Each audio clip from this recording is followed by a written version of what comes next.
Welcome to my YouTube channel all time study GK GS की most important question. आप चाहे UP police की तैयारी कर रहे हैं, एसएससी एमटीएस रेलवे बीएड, तो हमारी क्लास को आप ले सकते हैं, क्योंकि जीके जीएस हर एक एग्जाम के लिए है। प्रैक्टिस सेट 23 से 1 से 22 तक अगर आप नहीं देखे हैं, पिछला क्लास में जाकर आप देख सकते हैं।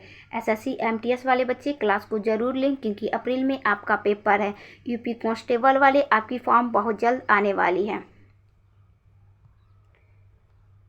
पहला क्वेश्चन है, प्राचीन भारत के उच्च शिक्षा केंद्र नालंदा किस भारतीय राज्य में स्थित है? बिहार, असम, पंजाब या राजस्थान? तो नालंदा बिहार राज्य में है, ऑप्शन ए राइट। आपकी होली खत्म हो गई बच्चा, अब क्लास में आप जुट जाइए। बहुत हो गया, होली होगी, त्यौहार खत्म। 8वीं अनुसूची में मूल भाषाएं थी। 8वीं अनुसूची में मूल भाषाएं थी। हमें 8वीं अनुसूची का भी जाना है और प्रेजेंट टाइम में मूल भाषा, प्रेजेंट टाइम में 8वीं अनुसूची में कितनी भाषाएं हैं? तो ये 8वीं अनुसूची में मूल भाषाएं कितनी थी? 14, ऑप्शन सी आपका राइट। अब प्रेजेंट टाइम में कितना है? 22, इसलिए इसको छोटा सा टिक करते हैं। 22। 8वीं अनुसूची में कितनी भाषाएं हैं? तो 22 भाषाएं हैं। मूल भाषाएं कितनी थी? तो 14 थी। नेक्स्ट,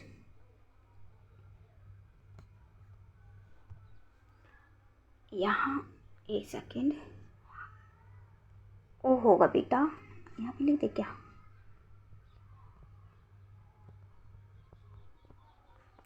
चित्रकलाओं। अजंता की चित्रकलाओं में किसकी कथाएं चित्रित है? अजंता की चित्रकलाओं में किसकी कथाएं चित्रित है? पंचतंत्र, जातक, महाभारत, इनमें से कोई नहीं थी, ये जातक है। ऑप्शन बी आपका राइट। नेक्स्ट, भारत में अंग्रेजों के समय में प्रथम जनगणना हुई थी। मतलब हमसे पूछा जा रहा, अंग्रेजों के समय में प्रथम जनगणना कब हुई थी? किसके शासनकाल में?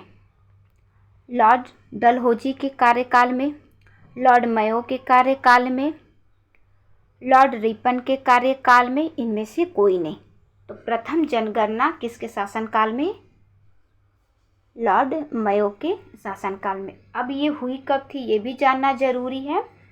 तो 1872 में लॉर्ड मेयो के कार्यकाल में प्रथम जनगणना हुई थी। और सेकेंड लॉर्ड रिपन, इसलिए दोनों ऑप्शन हम एक साथ रखें।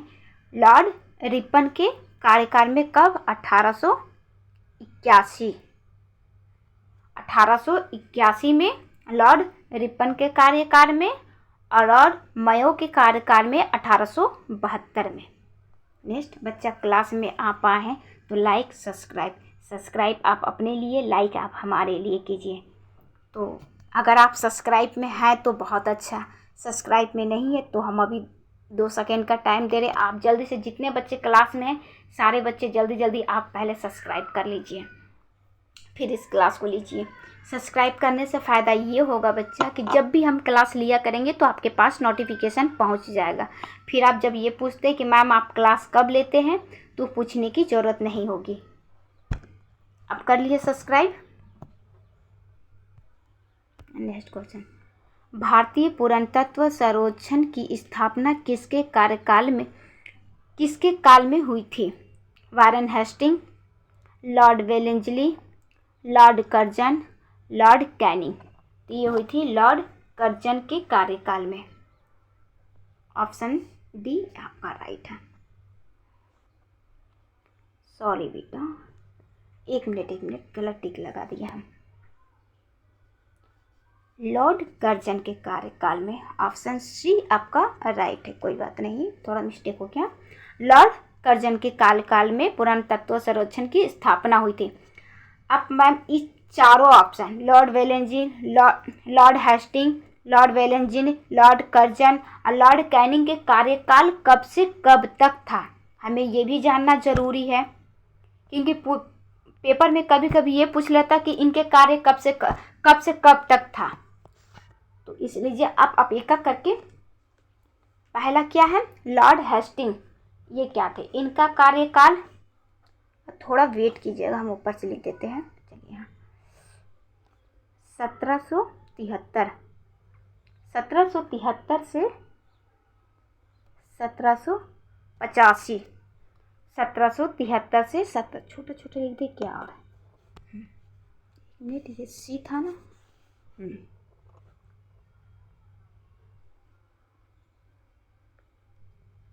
1773 से 1785, और ये क्या थे, बंगाल के प्रथम गवर्नर जनरल थे। हम यहाँ इसी के बारे में थोड़ा सा और लिखते रहे, इन्हीं के बारे में लिख रहे हैं ताकि ये भी आप जान लें।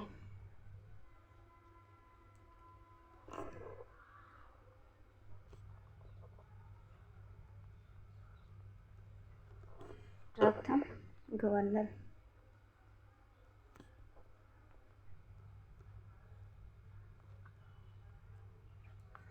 बंगाल के प्रथम गवर्नर थे कौन, वारेन हेस्टिंग। इनका कालकाल 1773 से 1785 तक। अब लॉर्ड वेंजली, इनका कार्यकाल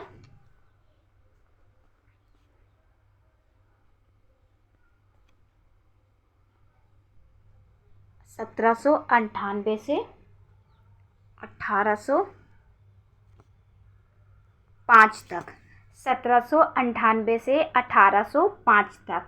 लॉर्ड कर्जन का कार्यकाल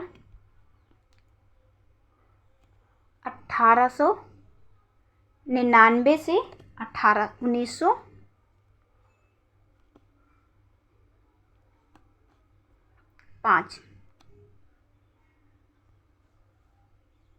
1905। अब लॉर्ड कैनिंग, लॉर्ड कैनिंग का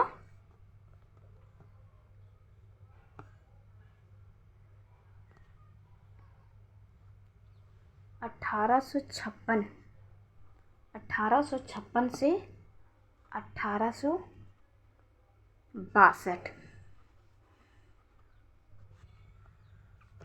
1856 से 1862 किसका, तो लॉर्ड कैनिंग का।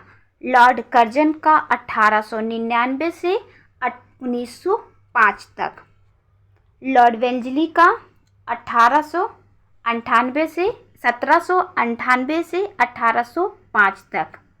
लॉर्ड वारेन हेस्टिंग का 1773 से 1775, ये बंगाल के प्रथम गवर्नर जनरल थे। अब आप इसका स्क्रीनशॉट ले लीजिए और अब अपनी राइटिंग में कॉपी में एक नोट बना लीजिए। हो गया, स्क्रीनशॉट आप ले लिए। नेक्स्ट क्वेश्चन, बच्चा जो हम एक्स्ट्रा बनाते हैं, चारों ऑप्शन को समझाते, उसे आप ध्यान से देखा कीजिए। किसको द्वितीय सिकंदर के नाम से जाना जाता है, किसको द्वितीय सिकंदर के नाम से जाना जाता है, अलाउद्दीन खिलजी, जलालुद्दीन खिलजी, अमीर खुसरो, इनमें से कोई नहीं, Alauddin Khilji, option A right. Next,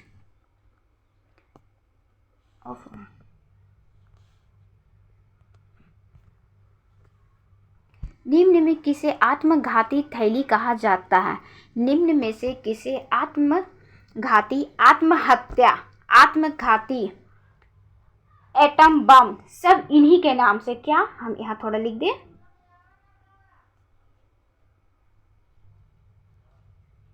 atom bomb, आत्महत्या,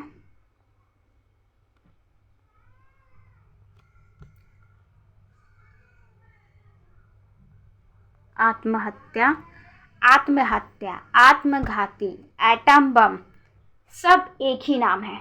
किसे कहा जाता है, केंद्रक सूक्ष्म नलिकाएं, लाइसोसोम, ये कहा जाता है लाइसोसोम को। लाइसोसोम को किस किस नाम से जाना जाता है, आत्मघाती की थैली, एटम बम, आत्महत्या की थैली, ये तीनों चारों नाम से ये जाने जाते हैं, जाना जाता है, जाने जाते हैं नहीं, जाना जाता है। Option C right.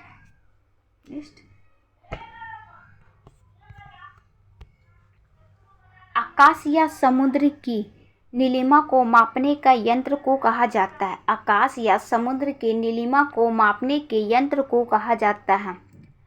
साइनोमीटर, barometer, A B दोनों में से कोई नहीं। तो ए बी दोनों ये तो एकदम रॉन्ग है।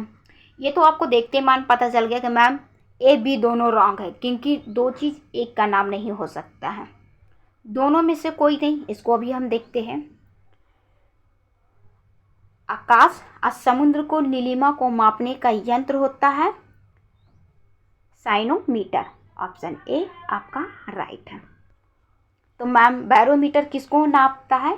तो ये बच्चा ये नापता है, हम यहाँ लिख दे रहे हैं, आप ये देखिएगा, वायुमंडल के दाब, वायुमंडल के दाब या दबाव को मापता है। नेक्स्ट,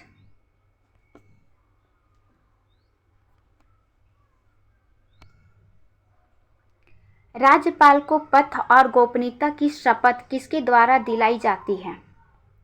राज्यपाल को पद और गोपनीयता की शपथ किसके द्वारा दिलाई जाती है? राष्ट्रपति, उच्च न्यायालय के मुख्य न्यायाधीश, मुख्यमंत्री या प्रधानमंत्री? तो आप तो पहले सोचे होंगे कि मैम राष्ट्रपति।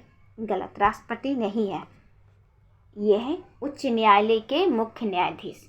उच्च न्यायालय के मुख्य न्यायाधीश के द्वारा राज्यपाल के पद की शपथ दिलाई जाती है। और ये थोड़ा सा इनके बारे में और जान लीजिए।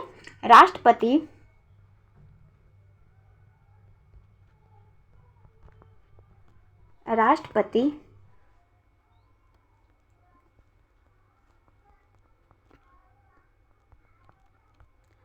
प्रसाद पर्यंत कार्य करते हैं। राष्ट्रपति जब तक चाहे तब तक उस राज्य में ये अपना पद पर रह सकते हैं। राष्ट्रपति जब नहीं चाहेंगे तो इनको हटना पड़ेगा। राष्ट्रपति जब बोलेंगे इनको अपने पद से हटने के लिए तो ये हट जाएंगे। नेक्स्ट, ऑप्शन आपका भी राइट है। निम्नलिखित में से किस खेल को प्रत्येक पक्ष की टीम में 11 खिलाड़ी नहीं होते? देखिए लास्ट में यही फंसाने वाला होता है। क्या पूछा जा रहा? नहीं होता। निम्नलिखित में से किस खेल को प्रत्येक पक्ष के टीम में 11 खिलाड़ी नहीं होते? फुटबॉल, हॉकी, क्रिकेट या खो खो? तो ये होता है खो खो। खो खो को प्रत्येक पक्ष में कितने कितने खिलाड़ी होते हैं? तो ये होते हैं 9 खिलाड़ी होते हैं एक पक्ष में। क्रिकेट में मैम चारों को बता दीजिए। तो क्रिकेट में बच्चा एक खिलाड़ी में कितने कितने संख्या होती है, एक अलग से हम क्लास लाके आपको बता देंगे हम। हॉकी में भी 11, फुटबॉल में भी 11, खो खो में 9। नेक्स्ट, अब देखिए इसमें खो खो में कितने खिलाड़ी एक टीम में होते हैं? तो ये होते हैं 9। अब 9 और 9 प्लस 9 आपका 18 खिलाड़ी होते हैं।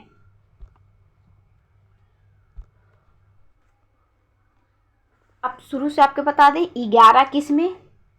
क्रिकेट 11। मैम 7 किस में?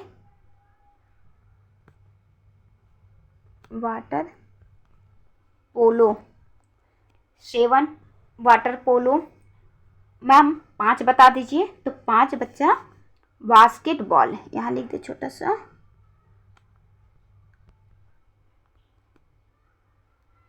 ये तो खिचड़ी बन गया। चलिए तो 9 यहाँ पे हम आपको लिख दे रहे हैं। 9 9 18।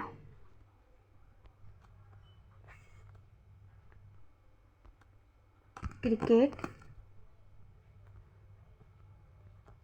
वाटर पोलो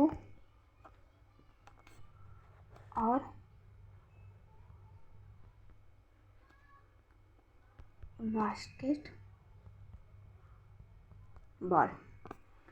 बास्केटबॉल में खिलाड़ी 5,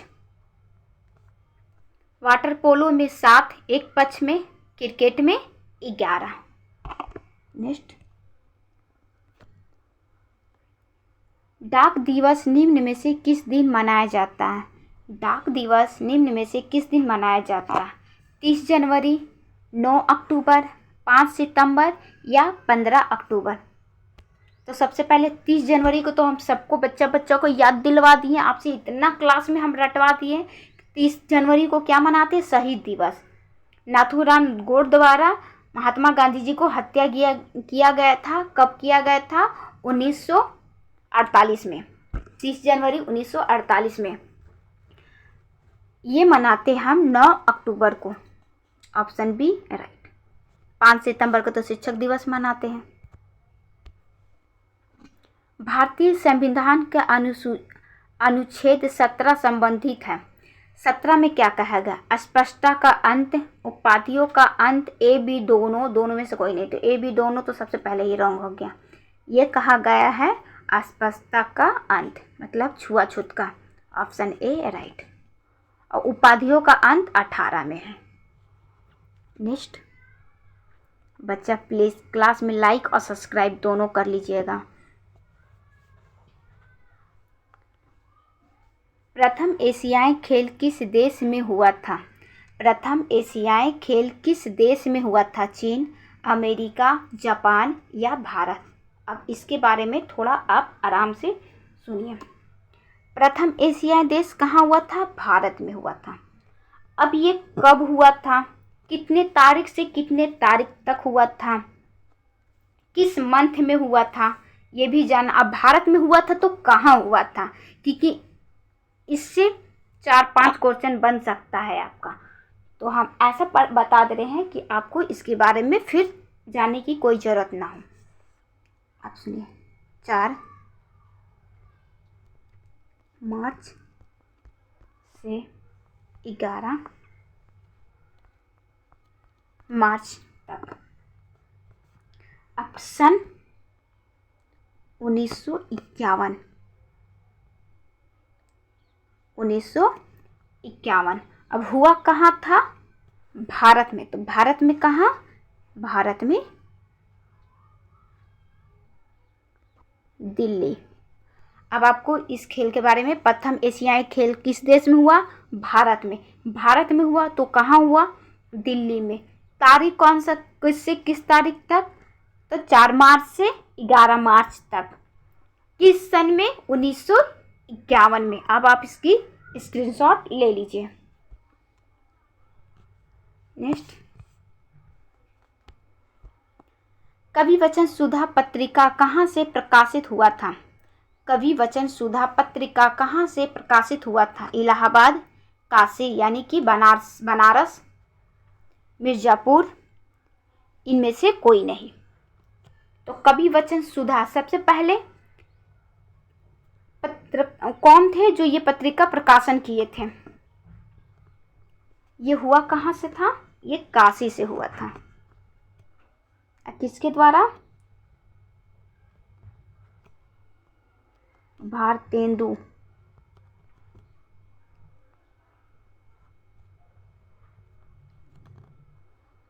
हरिश्चंद्र। भारतेंदु हरिश्चंद्र। अब आपको हम कुछ और पत्रिका बता रहे हैं। इलाहाबाद से पत्रिका प्रकाशन हुआ था हिंदी प्रदीप। हिंदी प्रदीप किसके द्वारा? बाणभट्ट के द्वारा। बाणभट्ट ने बालकृष्ण भट्ट, बालकृष्ण भट्ट। मिर्जापुर से आनंद कदमनी, आनंद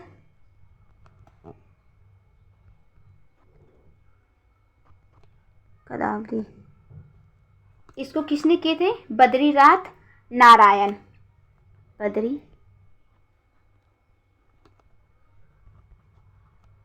बद्रीनाथ नारायण चौधरी।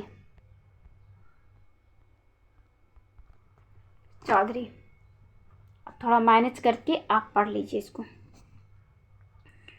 इलाहाबाद से हिंदी प्रदीप बाणभट्ट के द्वारा। काशी से भारतेंदु हरिश्चंद्र। कौन सा? कवि वचन सुधा। मिर्ज़ापुर से आनंद कदावनी। किसके द्वारा? बद्री नारायण चौधरी के द्वारा।